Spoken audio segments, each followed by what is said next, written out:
Hey, it's Clay at claytrader.com. I'm going to be your guide here through futures trading at a very beginner level and a very basic level. So I want to quickly just tell you who this is for because I don't want to waste your time.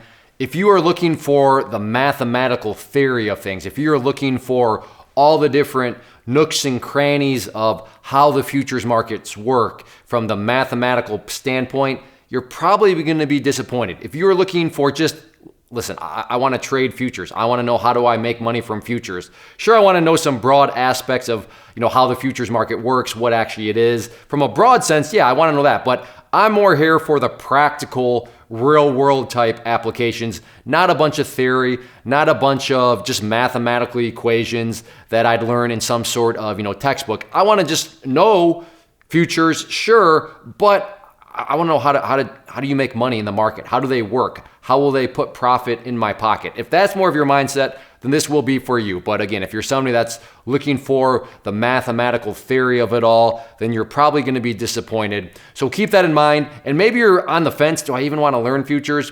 One of the biggest benefits futures do allow for people is that it is a way around the pattern day trading rule. So perhaps you're kind of stumbling around with that. You're a little bit frustrated with it. Futures trading does not it doesn't fall under those regulations. So that's one thing that I would just kind of throw out there that may get you interested into the markets and want to learn more about them. So with that being said, let's go to my desktop and let's get this course and class started. Welcome to my desktop. Before anything else, we need to take a very wise approach to all this. And the wise approach would be, well, let's just figure out what the futures market even is. What's the purpose of it? What is going on? How is it interacting with, the general markets as a whole? And once we know that, well, let's start to make money from it. But like I said, if we're going to make money from the futures market, it would probably be wise to at least know what the futures market is in the first place. So that's what we're going to do here with this first class, establish a good solid framework and foundation from which we can build upon and then eventually start to make money from.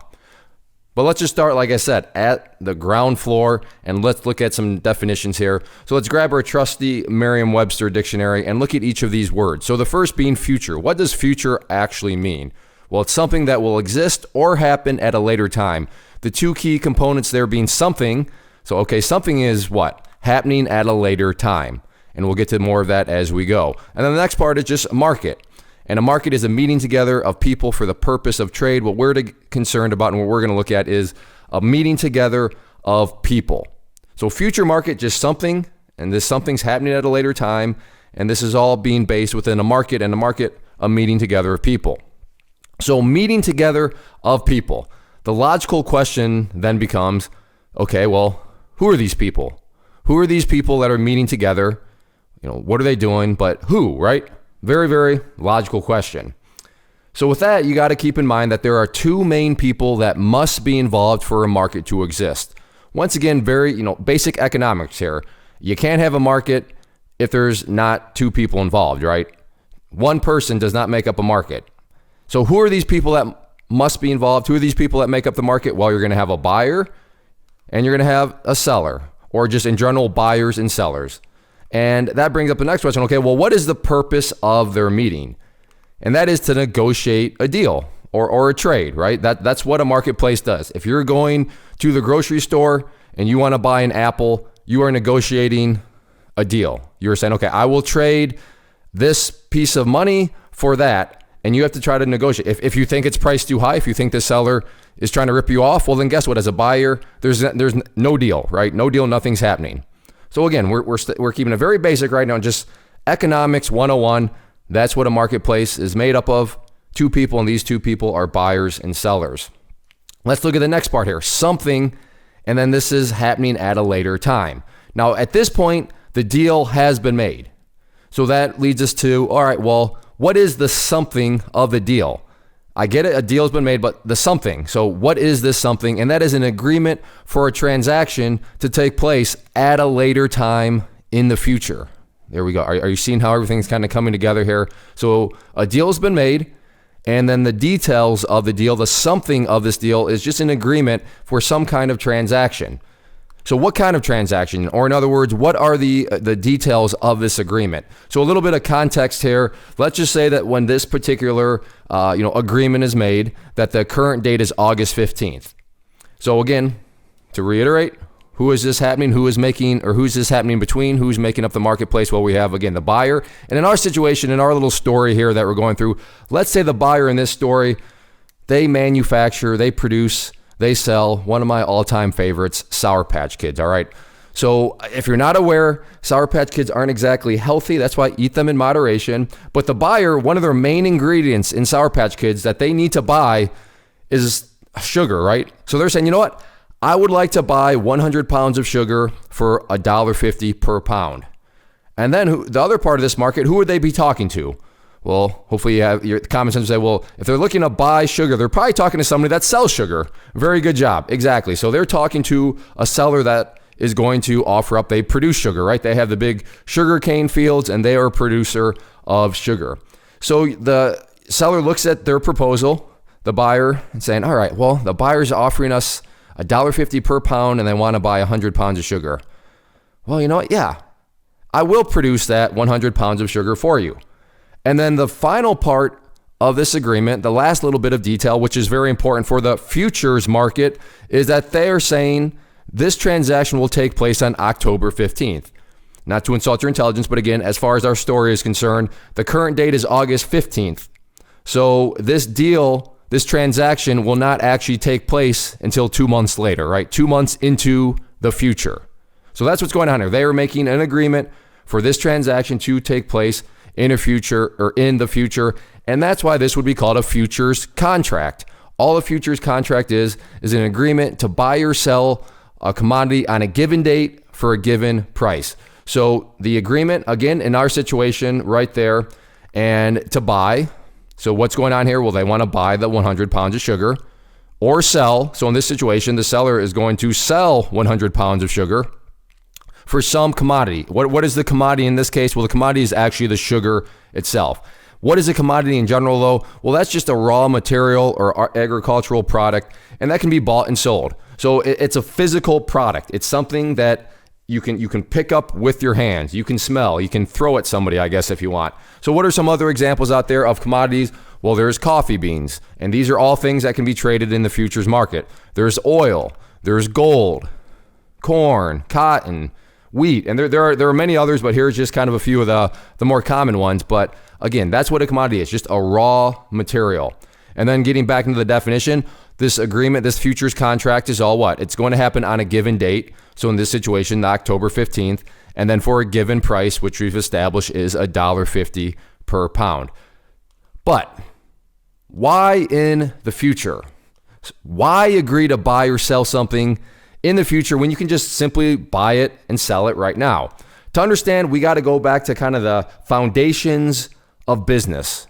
Even if you've never taken a business class, that's okay. This is very straightforward.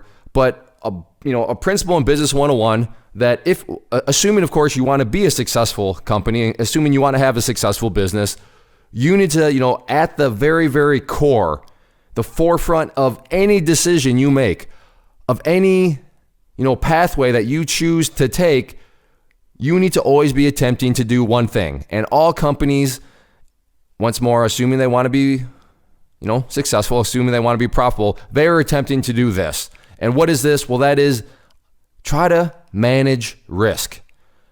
Nobody knows the future. There is no such thing as a crystal ball. Nobody can know for sure. Nobody can be certain what's going to happen. So you need to be able to do your best to forecast what you believe is going to happen, what you think is most likely to happen, and that way you can manage risk the best part. So that's really, and that's why I love that image. That's what companies are trying to do. They're trying to go from uncertainty to certainty. No guarantees, no crystal balls. Nobody can tell the future. But the better a company is at managing the risk, the better a company is at trying to, erase that uncertainty or erase the from uncertainty. That's a good thing. That's going to give them a leg up on their competition. That's how companies get so big, is they're just so good at managing the unknown. They're just so good at making decisions based off of what they think is going to be in their best favor from a risk management perspective. So risk management, the other word for this would just be hedging. So hedging, that's what is going on in the futures market. At the foundational core is risk management, and in that in futures market terminology, that would be known as hedging. So let's look at each person in the agreement's perspective, and we'll start with the buyer's perspective. Now, a buyer from a business point of view, a huge focus for that buyer is what? They want to make money, of course, and they're going to make money, and their goal is going to be, well, they want to keep their cost of production as controlled and predictable as possible. Not guaranteed, but let's just try to keep our costs as controlled and just keep it as predictable as possible, because that's going to make our life easier to do forward-looking projections and all of that. So from the buyer's perspective, when they're saying, all right, well, we need sugar to make those Sour Patch Kids. So they're thinking, you know what? In the future, I believe a pound of sugar might actually rise up above $1.50 per pound.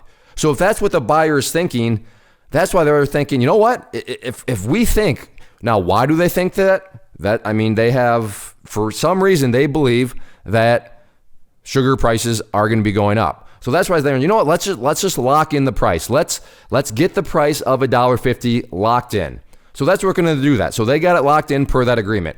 Let's now say, as part of this story, a tornado comes and sugar crops are destroyed just all over the place. And because of that, all of a sudden there's less sugar. And when there's less supply, right? Supply and demand, less supply of something, but the demand stays the same. Well, that's going to shift prices up. So let's say that the new market price is $2.25 per pound. Now here's a quiz for you that I want you to answer. What does the buyer pay? What price per pound are they paying? Okay, hopefully I gave you enough time. If you said, you know what, they're paying $2.25 per pound because that's the new market price, that would be wrong. They are paying $1.50 per pound. Why? Because, well, that's what they agreed to. Remember that agreement. In the future, we're buying it at $1.50 per pound. So sure, that's, for the sugar company, that's not a very good deal, because had they not entered into that agreement, they could be selling that 100 pounds for $2.25 per pound. But because they did enter into it, now they got to sell it for $1.50 per pound. Of course, from the buyer's perspective, hey, all right, we made a good decision. Good job. They're all high-fiving each other. We're only paying $1.50 per pound. Great. Yeah, our competitors, too bad they're not as smart as us. They're over there paying $2.25 per pound. But us, yeah, we're going to be able to make those Sour Patch Kids for $1.50 per pound. Now let's take a look at the other side, the seller's perspective. A huge focus now for the seller.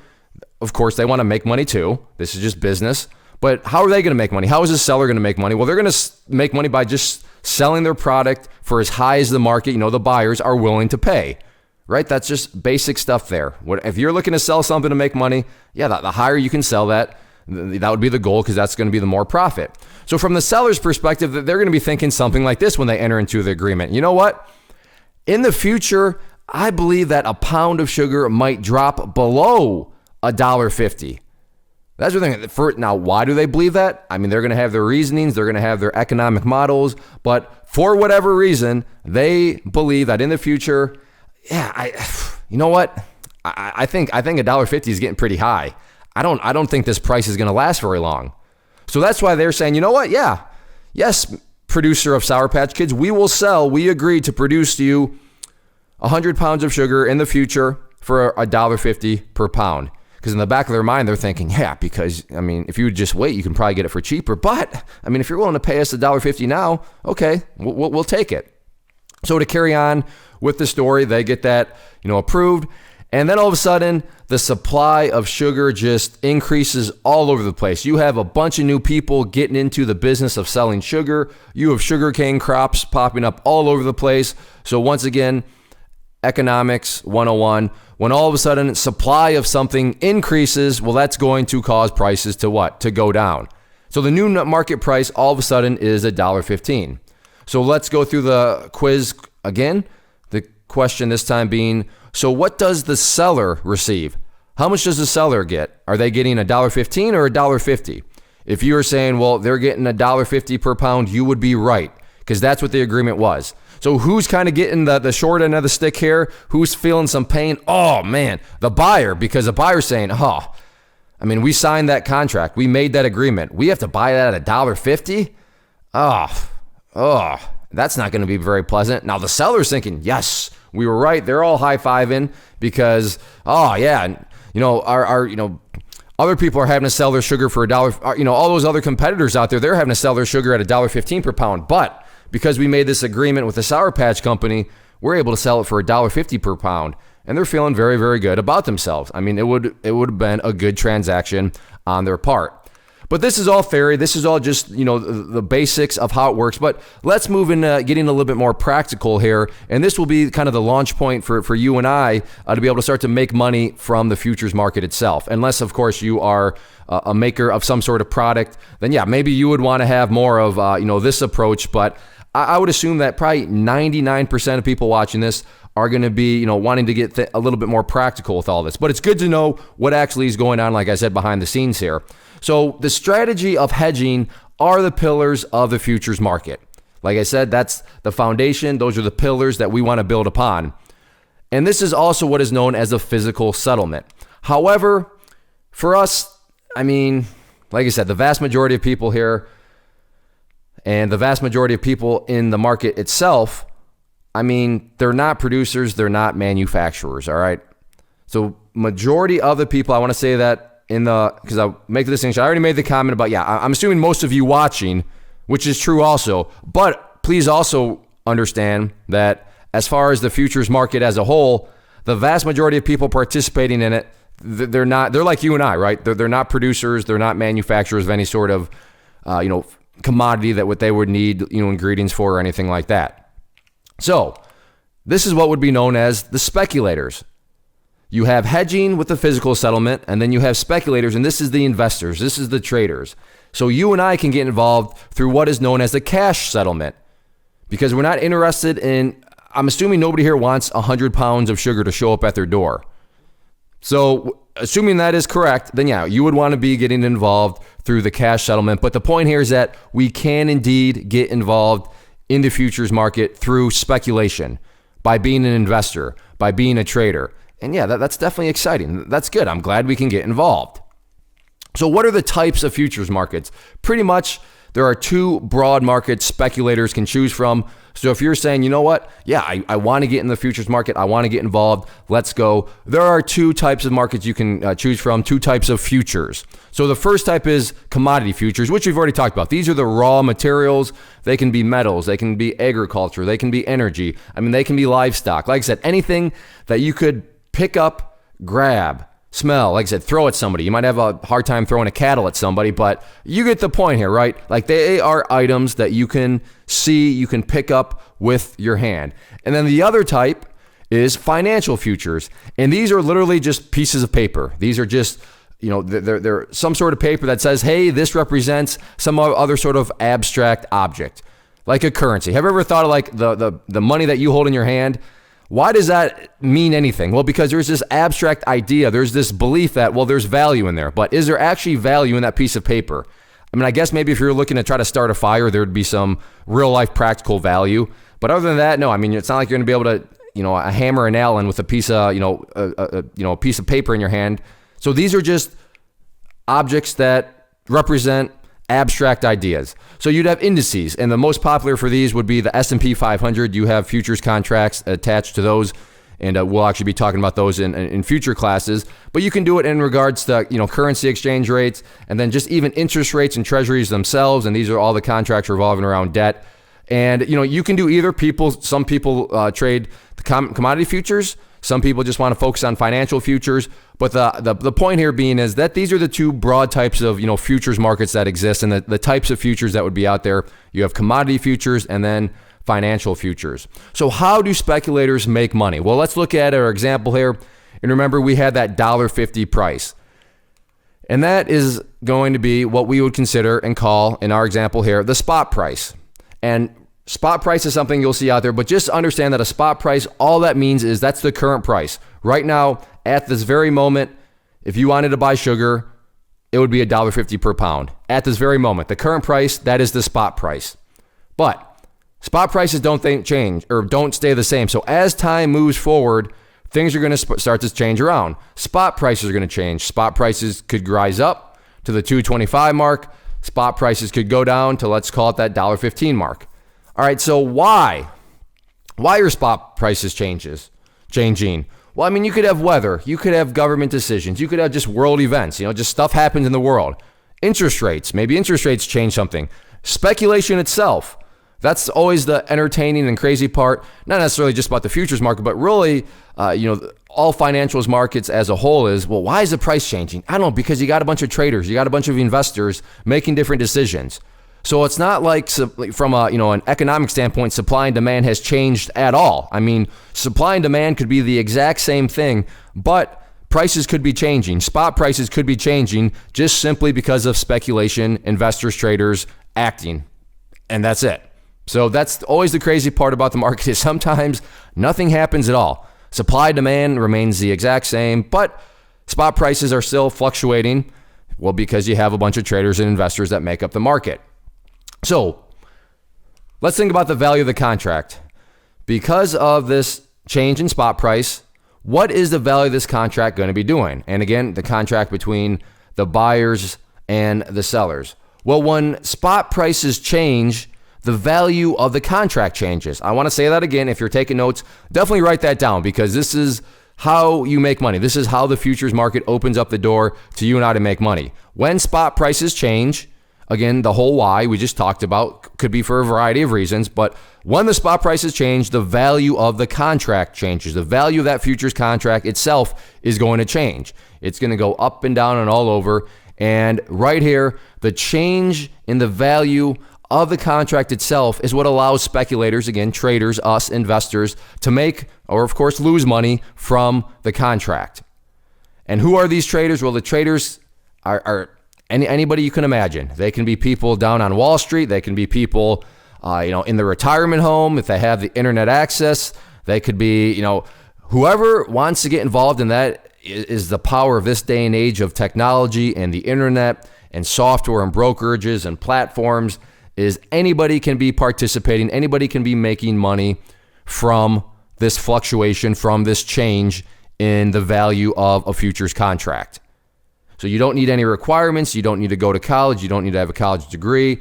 Theoretically, it wouldn't necessarily be wise, but you could just open up in the next 5 minutes a futures account and be trading, the value of contracts. In theory, if you wanted to. That's just the day and age of technology we live in. But that is how we are going to be making money. That is how the opportunity to make money actually arises, is because spot prices change, the value of contracts change. And because the value of contracts change, there is an opportunity in there for traders, speculators to make money. So where does all this actually happen though? Well, this all happens on what is called the futures exchange. Let's once more quickly get out our dictionary. So what does exchange mean? Well, that is the act of giving or taking one thing in return for another. But we can boil this down a little bit more. So in our case, as far as the futures exchange is concerned, it's the act of giving or taking contracts in return for, well, in our case, money. We're giving money, we're getting contracts, and so on and so forth. Now, these markets can be found all over the world. The most famous of them all is where it all actually started, and that would be the Chicago Mercantile Exchange, the CME.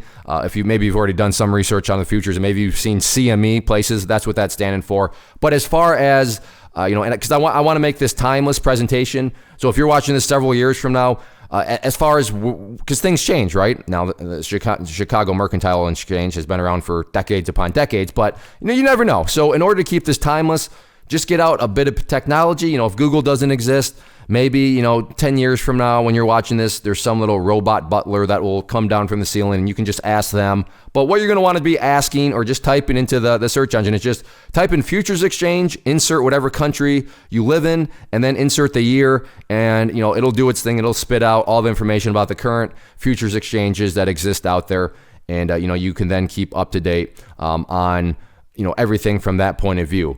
So that's what I have here. Let's go back to me at my desk and we'll wrap this up. Well, hopefully now you have a much better understanding of what the futures market is, how it works, what the purpose of it actually is, and then who these players are. And then from that'll give us a good foundation that we can build from in future classes, no pun intended. Before I go though, few things. First off, if you enjoyed this, just let me know, hit that like button, and then also leave a comment down below in terms of what you would like to see in the next classes I put together. Maybe you actually had a question on this class in and of itself, so you can ask those. Or like I said, if you want to give me some suggestions for future videos, again, sorry, no pun intended, then leave those down in the comment section. But if nothing else and you're just, hey, I enjoyed it, then hit that like button. And over time, I'll try to do some more series and classes like that. So just like I said, the easiest way to communicate, hit that like button. Also check out the channel. The entire channel is not necessarily just about futures trading. It's more about just kind of money in general, growing wealth, taking control of your finances. So there's stock market stuff, options market stuff, personal finance, some real estate stuff. So check out the channel as a whole, and hopefully you decide to ultimately subscribe to the channel also. But if nothing else, like I said, hit that like button, leave a comment down below, and I'll see you back for class number 2. First off, thanks so much for watching the entire video. Real quick, before you go, I want to invite you to a live webinar, web class, training, workshop, online event, whatever you want to call it, but it will be me live revealing to you what I've discovered that has allowed me to transform myself from being an employee to being my own boss, including how I had only one losing day out of 73 days in total. I'm going to cover 3 keys that have helped me unlock profitable consistency within the markets.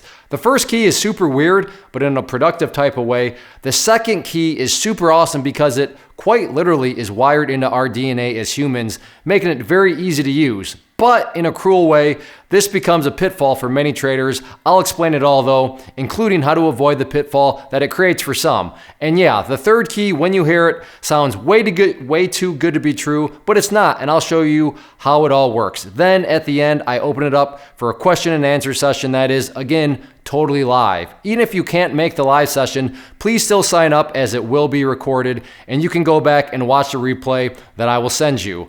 Click the image on the screen or click the link down in the description box so you can get the date and time and claim your spot, which I should note is limited due to the fact that this truly is a live event. If you have any questions, let me know. If not, I'll be seeing you soon.